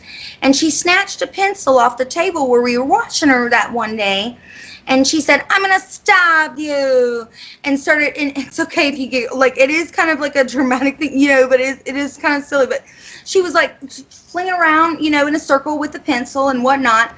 And I got up from the table and I told the other girl, because I was the one in charge, I said, "Go get a teacher." And I pulled and I said, "Alicia, please give me the pencil." I held up my hand. I had forgotten she had stabbed another girl with a pencil that way. But I just remembered in the nick of time when she went down like that. So I pulled my hand back. But then she said, "You'll never get this pencil from me." And she swung around in a big circle like that with a pencil in her hand. So while she was swinging, I just yanked the pencil out of the bottom of her hand. And then I just held her wrist like this. And I said, "Andrea," I'm trying to call her right now, "you need to be good." And then I just held her hands till somebody else got there. And then I got out of there. And that's the only time I ever had to restrain anybody. Now, I've seen a lot of violence and everything like that, but I didn't believe in that. I've never felt like I'm capable of doing, but I've never felt like doing unless I felt like my life depended on it. Do you know what I mean? So, but that doesn't mean I judge anybody else that has had to or been commanded to do those things. I've been told to do all kinds of things, like let Hannah puke in a bucket and not let her into the bathroom. So. Yeah. Anyway, I'll let y'all take it away. I'm sorry. I carried around a bucket with me too, and I was ostracized by all the staff for having to carry around a bucket for being taken off my depression medication. And they thought that I was faking it, and I would get 1,000 lines every time I threw up. But can we also talk about how not every girl? There's like this misconception that every girl who went into the Get Right room was very violent or was trying to hurt herself or kill somebody else. That was not the case. You could get put in there for small infractions and be in there for a while. Yeah, for us it was. Yeah, I remember that, Mackenzie. I remember there was large infractions, but there was always somebody in there. I was there when you were first. So you got there in 2001, and I got there I believe I was there from 2002 to 2004. I mean, it's kind of. I started remembering more things lately. Now that you guys are mentioning it, it was up in isolation for 2 weeks for forgetting a pencil. Oh my gosh! Okay. Just for forgetting a pencil, and the thing is, a lot of the audience, for those who don't understand this type of place or just tuning into, the troubled teen industry, you can't speak how you want to speak. You can't say the word pants. You can't think how you want to think. You can't talk about the outside world. Whether it's religious or non-religious, it's pretty much the same thing. You had no rights whatsoever. And you can only mention family. You can't say the word friends. What I was going to tack onto that was, by the time that I went, what you were saying about the the Get Right room. So in 2009, they actually made an actual rule book. We've been trying to track one down to where forgetting your pencil is only 300 sentences. And as long as you got a 100 on a spelling test or answered a trivia question right, you could merit that off and you wouldn't even have to write it. That's not to be put in the... It was for violence, which I'm not justifying. I'm just saying that's how they changed it, probably because of parents and complaints. On that, damn. Well, Amber, we're reacting to that because when we were there, it was almost like, correct me if I'm wrong, Amber, but nothing was meritable. It almost seemed like I had the demerit was like sharing things, or yes, I must say yes because I said yeah, and that became 300. That's 300. Yeah, but I remember having to write the one that was like 27 words long for sharing, borrowing. I will not share, borrow, give, take. I can't even remember, but it was like it was like almost a small paragraph. Well, everyone was always punished, and they realized that they couldn't make people punished unless they lightened up on the rules. So they changed them, and literally, there were certain rules, and you would actually have to write the statute and turn them into staff, and then they would be printed out for you. The lines would. So you didn't even have to number your own lines anymore. And then they were due by a certain date. There was an algorithm with it, and they would, so typically they'd be due in 2 or 3 days, whatever lines you had, but you could merit them. And I know y'all never had merits, but that's every morning there would be a trivia question that you could answer. When you got a 100 on a test, you would get a merit. You would get merits all the time working in yard crew. Brother Brown loved to give them. And I'm not saying that's better. I'm just saying at least we had a clear, instead of just, so the first time I was there, we didn't have a rule book. It was just like y'all at Victory, okay? Like literally anything was direct disobedience. Like me just asking a question or not raising my hand. That's, you know, direct disobedience. And they could just add any amount of sentences. And the girls could make you have a really long, it had to be 5 to 7 words. And it could be, they could, so like Hannah, when she was a helper, she always made girls write, try not to do that, because it was very short. And they could write, try not to do that 500 times instead of like something really long, like, thou must hearken, O Lord, to a soul about thee with the lamb thou mountainest covet. You know what I mean? Which is what they would make us write, like, which and later and that would be a breakdown when they would make it. But thou hast hearkened to the fat of rams and da-da-da-da-da and blah, blah, blah, blah, blah. And so for 500 sentences, they make us write that 265 times. And they break it down. Yeah, so it was called breakdowns. They would print them out, and they had a technology system of it. They actually had a software and a technology to do the algorithm of punishing us. But it got to be to where they weren't due in 24 hours anymore. We used to always have to ask for extensions. Y'all remember extensions?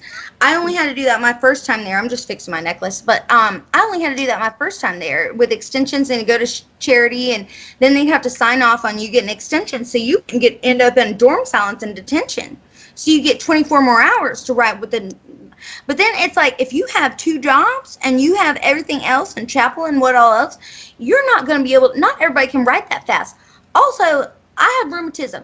So it's literally like, you know what I mean? Like, I can't write 1,700 lines in, like, literally the collective 42 minutes I have all day other than urinating. Like, so go ahead. Sorry. Just, I'm sorry. Do you want to talk about how they dictated when we could and could not go to the bathroom? That's another thing. We would get punished for asking to go to the bathroom. If you woke up a helper in the middle of the night because you had to urinate, you would get punished for that. And with us, it would double, triple, quadruple, and demerits. Yes, that was every night. Eventually, somewhere around 2010 or 11, there were 4 or 5 girls in the school that all had UTIs, and they were all on a list. I think there were 4 of them.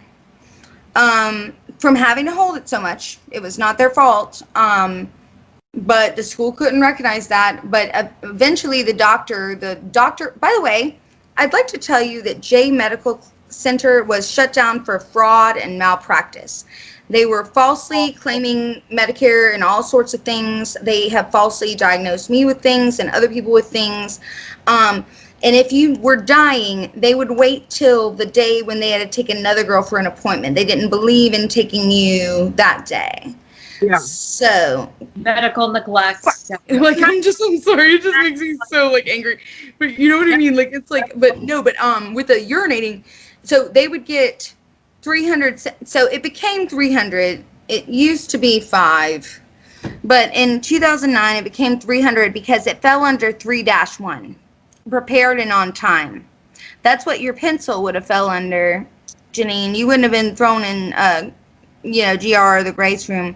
You would have just had 300 sentences, and you might have been able to merit it off, which is still not that great because it still contributes toward you sitting in prison on Friday night. Anyhow, so they, the way it would work is that only those 4, once 2011 hit, only those 4 were allowed to wake me up.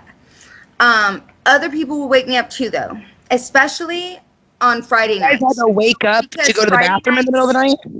Huh? Yeah, You guys Friday nights. actually woken up to go to the bathroom in the middle of the night? Yes, With Mackenzie, we were allowed to there was go. a lesbianism.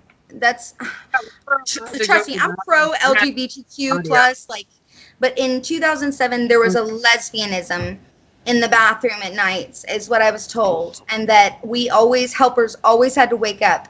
And what I would do is I was normally in the helper's bed close to the restroom anyhow, and the girls remember I would crawl out of my bed and I would fall to the floor and sit up against my bed with my eyes closed. Now picture I'm a 15, 16, 17-year-old child, okay, and I'm sitting there waiting on them to get done using the restroom, and what they would actually, and they weren't allowed to wake me up by touching me or talking to me, which I've always my whole life been able to wake up easy and go back to sleep easy, which is fine, you know, but it's multiple times a night when you get no REM sleep. So it would be a few, but I remember a few of them coming back to me, because what they'd have to do is they'd take their hand and they'd pat it like I am on my laptop on the end of my bed, you see. And that's how they would be able to wake me up without stirring others. And I would say, you got to go to the restroom, it's all right. And I'd crawl out and I'd sit up against my bed and I would just wait. And sometimes I'd fall back to sleep right there. And they would come back and they'd pat my bed and say, Rachel, you got to get back into bed. And they'd help me. The girls would help me get back into bed. And even the ones that didn't have the urinary tract exemption that started in 2011, which, and trust me, I've been dealing with this since years before that. There were girls that got punished, but my thing was I could always pretend, because, okay, when you're a helper, if you don't give someone the demerit, you can get their same demerit or double their demerit if you do it willfully. So when I knew that 300 was that, I thought, I'll take their 300 and not punish them, because I can just pretend that I was too sleepy and I forgot and I was out of it. And it won't be looked as willful. So I won't get 600, I'll only get 300. And I would never punish for peeing. But it got to the point where I could not even sleep through the night, and it was really bad because the girls would try to wake up the other helpers. Sometimes I would ask them if they could try to, but they would not wake up. They would just groan and not get out of bed. So during my last 6 months there, I made a schedule. And I said, you hear this? This is exhausting. This is just a child to go going to the restroom. Bathroom. Yes. Should not that's be. That's what freaks me out about it. Or that's what freaks me out about it. This is crazy. Yes, and literally I had to write a schedule where I would take 3 nights, and the other 2 helpers could each have 2. And that way I could at least get 4 nights where I could sleep the whole night through. But then I made it a rule. I checked with staff to where if they didn't wake up and I had to wake up, then the helpers would get a demerit, the other helpers. And then that's when they finally started doing their part and letting the other girls go to the restroom so that I could sleep. Okay, I want to hear from Amber and Mackenzie on that. That's okay. That's okay. About the restroom bit. Mackenzie, you go. I actually have to use the restroom. Is that cool? Yeah. We Okay. could go to the bathroom at night. It's not like we couldn't go to the bathroom at night, but I was always afraid to go to the bathroom because they had a helper. I was in Faith dorm, and they had a helper kind of sleep on a mat by the stalls, like by the door and by the stalls. And you had to go and kind of like tap on the mat really quick to wake up the helper. You were in Peace, right? No, this was in Faith. I was in Peace too, but this was in Faith early on in my time here. And we'd had to wake up the helper, not by tapping on them, but on the mattress. They would wake up kind of groggy. You would go to the bathroom, and then it was kind of like so that they could watch you and make sure you weren't doing something you weren't supposed to be doing. But there were times where I went to the bathroom because I didn't hold it all night. And I remember waking up the next morning and being like, I'm going to give you a demerit because you didn't hold it all night. So that just depended on what type of helper it was. Like there were helpers who didn't do that and just let you go to the bathroom. But I also remember times where I got a demerit the very next morning for not being able to hold it during the middle of the night because they were upset that they were woken up. But that was their job to be woken up. That's literally why they were on the mat by the bathroom door. It just depended on who was the helper at the time. Right. Yeah, and I agree. I mean, I know I was in Love Dorm, so I was above Faith, but I was also in Joy. Oh, wait, not Joy. Mercy. Mercy was up in the other side of the house, like the original house. The old house with the Victorian dolls. Yeah, so I was up in Mercy, but I was mainly in Love, and I feel like they put all that what they thought were like the extra trouble people in Love. So you can hear them pounding in Faith. Love was always like we at least once a day, or maybe there was probably more, but at the very least once a day there was a flooring of some sort in Love because we had this one girl, I can't remember her name, but she was an Indian girl, and she was always trying to self-harm, and she would get loose I think one time she even got out of the get right room and they were chasing her. So we all had to go to a different dorm. I think it was Faith because it was on the bottom. She was running around. I don't know what she was doing, but I mean, it was just like those times, in a sense, I kind of looked forward to looking back because it was like a sense of reality, if you know what I mean. Like, Someone doing something against our rules. Yes, but I felt good for them. Like, I was happy that they were strong enough to like be, like go against the grain because I felt like I couldn't. I was too shy at the time. I'm not that way now. I turned out to be the complete opposite, but back then I was kind of like, I was more of a follower. But it's just like, it was really scary to me. I know in the middle of the night we were able to go to the bathroom. I never remember having to ask unless when I was on Buddy. That was it. But we were allowed to get off our bed and go to the bathroom as long as it wasn't multiple times a night.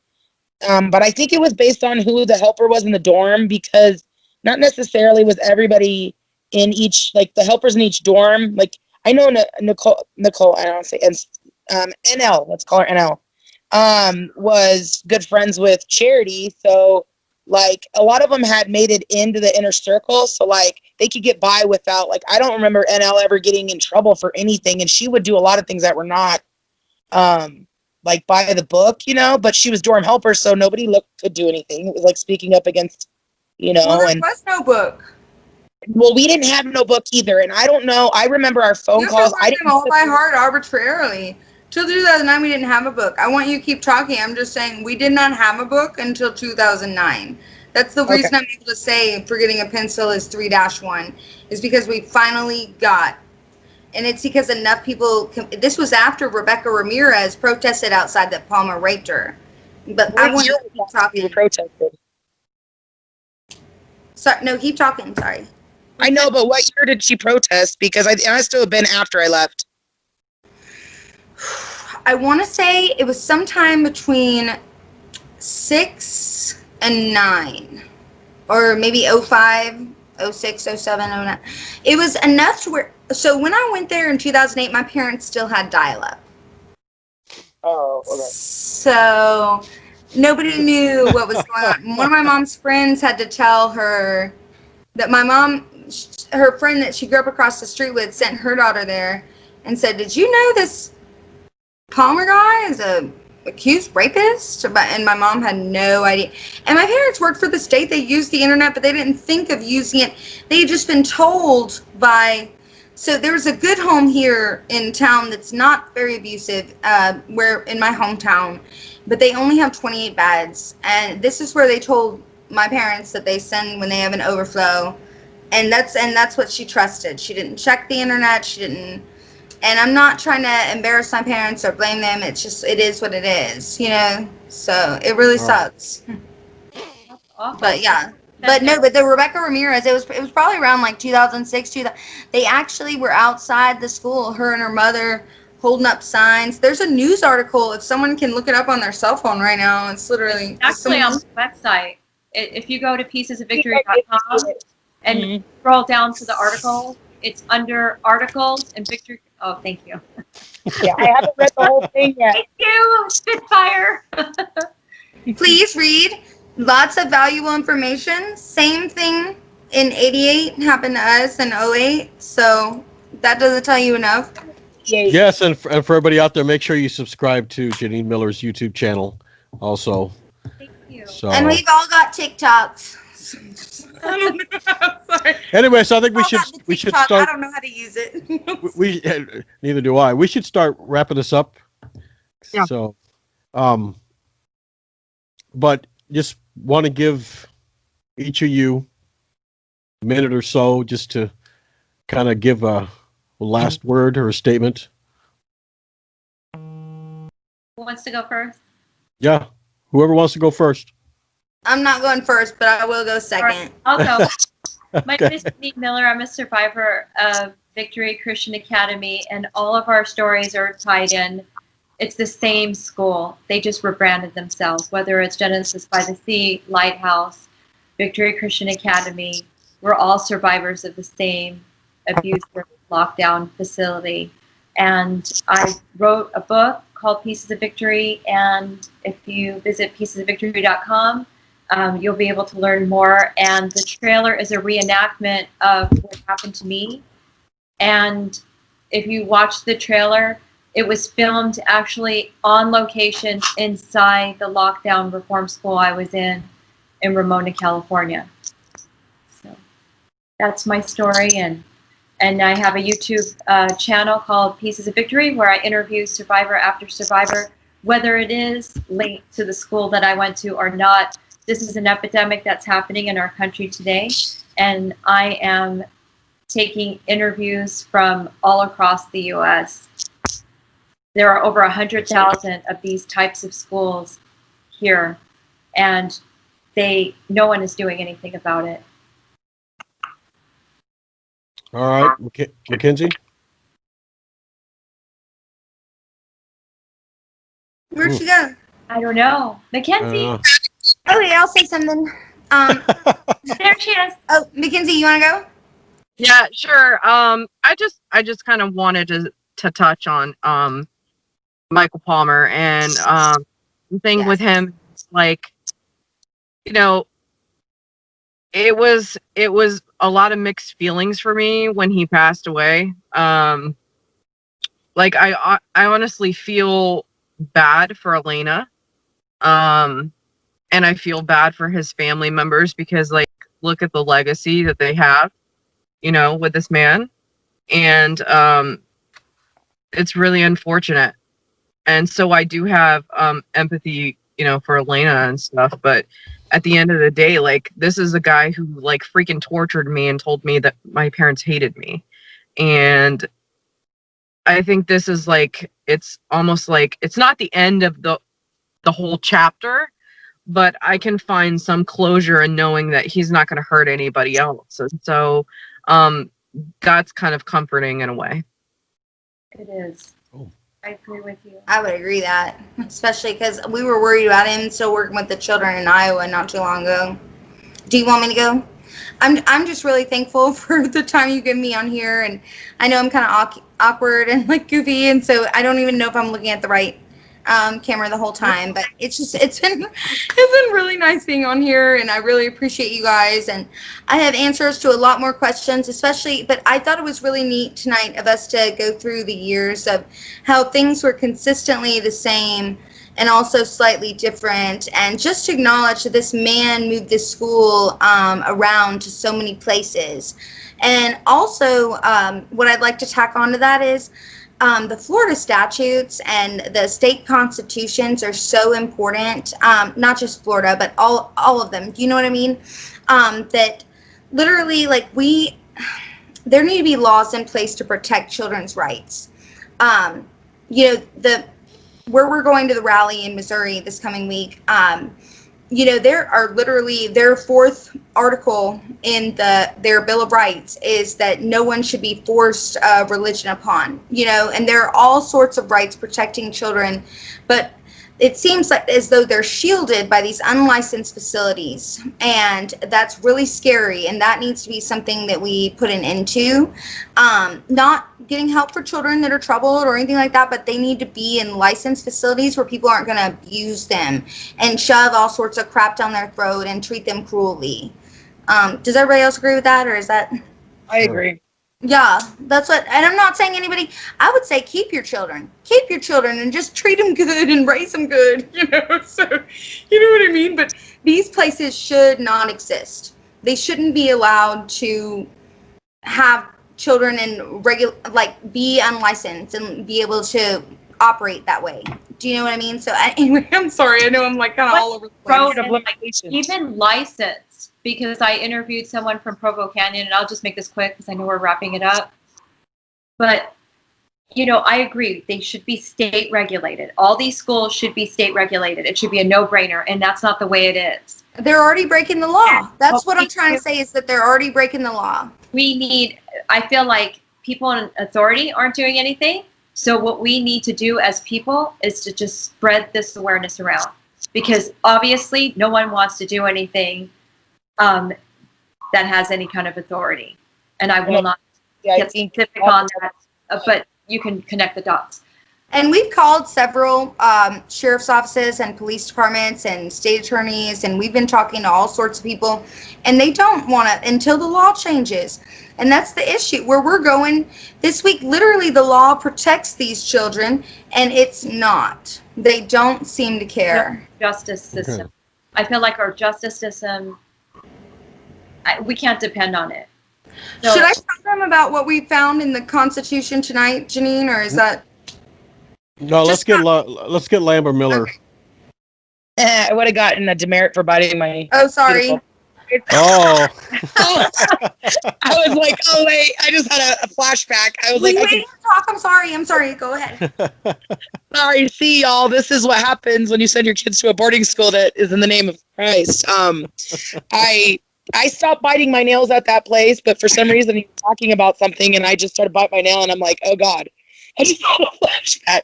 So CPTSD is real. I have 4 children, and I could tell you this: they're all under 10. My husband, sometimes he's their stepfather, but he's all like, "Well, those boys don't shape up. They're gonna go off to a boys' camp," and I'm like, "No, you're not. I will be that person.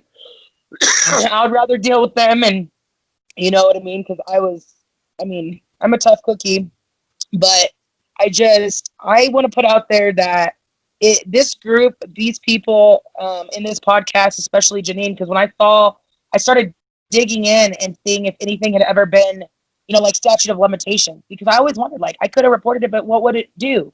Bill Cosby got like put in jail after that many years, but he was like 80 by then. So, and all those women had to grow up like that, and we had to all grow up. If it started up in 80, the schools or the cult did, then it had to have, it went till 2012. That's a lot of years. And it just goes on like a tree. And that there's people out here that are still struggling. As an adult, what affects me, I'm loud noises. I get really, like, when I get depressed, I shut down. I can't function, like literally, like bodily movement. Have real bad, like I have to take diazepam and that to go to sleep at night because my mind wants to race. Mm-hmm. You guys hear me? Yes. Yep. Your video kind of froze. Something got unplugged out there. Well, I can hear you guys, but Can you hear me? yes. Yeah. We can all hear you. We love you. Oh, I'm here. Hello, we're here. Okay, something happened. Sorry, but yeah, I was just really frustrated. I don't know if I was really frustrated, like that. There's not, because of the stats. I think if enough of us come up, there is still people that we're working with. I guess a Palmer. Before him, who was it? Before him, Lester Roloff. He was his protege. So there, and then now the Cookstons, and then it just kind of goes intertwined there. Like, be very aware of where you're sending your child, and don't just leave them there expecting not to check on them. Thank you. If you end up going route, because it's scary. And I didn't know my phone calls were being monitored. I was just too scared to say anything because I thought maybe, but I guess they were being monitored. And it's just so scary, but I'm really happy. And this has helped me be able to have closure in this, because at least one person, has died and will be able to have to, come to terms with what he's done. There's a lot of other people that won't get closure, like the girl that fell off the scaffold. We shouldn't have been having to do stuff like that, and there's a lot of lost souls out there, and I'm hoping it helps everybody else speak up about it, because it's a very real occurrence and it's still going on. All right. I got one thing to say. Well, a couple of things. Thanks for coming on, ladies. I appreciate it. Thank you for having me. Yes, and also for everybody out there, go get Janine's book. It's at piecesofvictory.com, correct? Can you also get it on Amazon or? Yes, you can get it on Amazon, Barnes & Noble, Walmart, Target, Right. but I can sign it for you if you get it on my website. All right. I'll give you a So book. go and get the book. And another piece of reading for you. I know if It looks like this. I know Lester Roloff was a big influence on these guys. And Yeah. there's a book you can get, I think it's like $5. It's maybe 25, 30 pages long. It's not very long at all. I don't know if you guys see it up there. It's Rebecca Asylum for Broken Children by Maggie Savage. It took me like a half hour to read this. It's actually very, very good. It's violence. I mean, it was what Girl at the Rebecca home. But Well, it's- Rebecca House is where it all started. I didn't mean to interrupt Yeah. you. Sorry. Yeah, Rebecca is where it actually started. Yeah, I think it was 1968. something like that. Either the late '60s or early '60s. Lester Roloff. But yeah, so I mean, like I said, get Janine's book if you want extra reading. You can get that as well. I think it was like $5.99 or something like that. So, but anyway, thanks, ladies, for coming on. Thank all you have so a Thank you so much, you'll have- Jason. You're awesome. you have a great. We'll talk again, Rachel, Mackenzie, Janine, and Thank you. Lala's Maybe still I there. can teach you where to Yeah. look. Paula, are you still there? I see her picture. Yes, I see her. One thing I think about all this too, that I'm just adding, it's just real short, but it's not what you know, it's what you can prove. And that's what's been the problem here for all these Yeah. years. You can't prove it.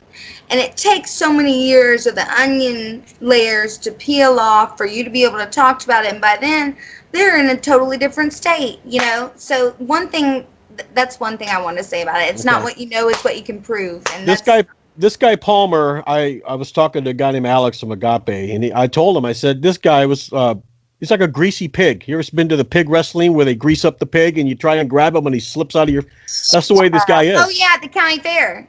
Yes, he's a slippery pig is what he is. But we don't have to worry about that no more. Yep. So, No, don't. I'd like to see what happens to his organization though that he still owns that's been sued a bunch of times. We'll see. we'll see. There's still a few IFB people like the Pigots and James that are co-owners of Genesis Ministries. They're co-executives with him. Right. So it's going to be interesting to follow what goes on with that. If they're going to open another home or close the business or. All right. So Okay, I just ladies. thought about that. Sorry, just Bye, guys. All right, we'll see ya. Bye. See you Take it later. easy. I love you All guys. I love right. you. Bye, guys. Thank you, Jason. Bye. You're welcome.